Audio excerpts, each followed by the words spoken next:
ಅಲ್ಲರಿ ಮುಖ್ಯಮಂತ್ರಿಗಳು ರಾಮನಗರ ಕ್ಷೇತ್ರದ ಶಾಸಕ ಇಕ್ಬಾಲ್ ಅವರ ಪ್ರಶ್ನೆಗೆ ಉತ್ತರನ ಕೊಡಲಿ. ಒಬ್ಬ ನಿಷ್ಕ್ರಿಯ ಮುಖ್ಯಮಂತ್ರಿಗಳು ಬೇಡ, ನಮಗೆ ಮುಖ್ಯಮಂತ್ರಿಗಳು ಬದಲಾವಣೆ ಆಗಬೇಕು ಅಂತೇಳಿ ಅವರ ಪಕ್ಷದ ಶಾಸಕರು ಹೇಳ್ತಾ ಇದ್ದಾರೆ. ಅದಕ್ಕೆ ಉತ್ತರ ನೀಡಲಿ.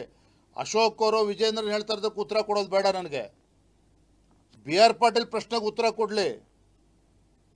ಮಾಗಡಿ ಬಾಲಕೃಷ್ಣ ಅವರು ಏನು ಹೇಳ್ತಾರೆ ಅವ್ರ ಪ್ರಶ್ನೆಗೆ ಸಿದ್ದರಾಮಯ್ಯನವರು ಉತ್ತರ ಕೊಡಲಿ.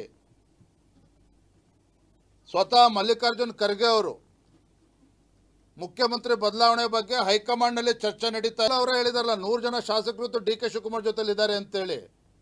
ಮತ್ತೆ ಅದಕ್ಕೆ ಪೂರಕವಾಗಿ ಕಳೆದ 2 ತಿಂಗಳುಗಳಿಂದ ಆಡಳಿತ ಪಕ್ಷದ ಶಾಸಕರು ಮುಖ್ಯಮಂತ್ರಿಗಳ ಮೇಲೆ ನಿರಂತರವಾಗಿ ದಾಳಿ ನಡೆಸ್ತಾ ಇದ್ದಾರೆ.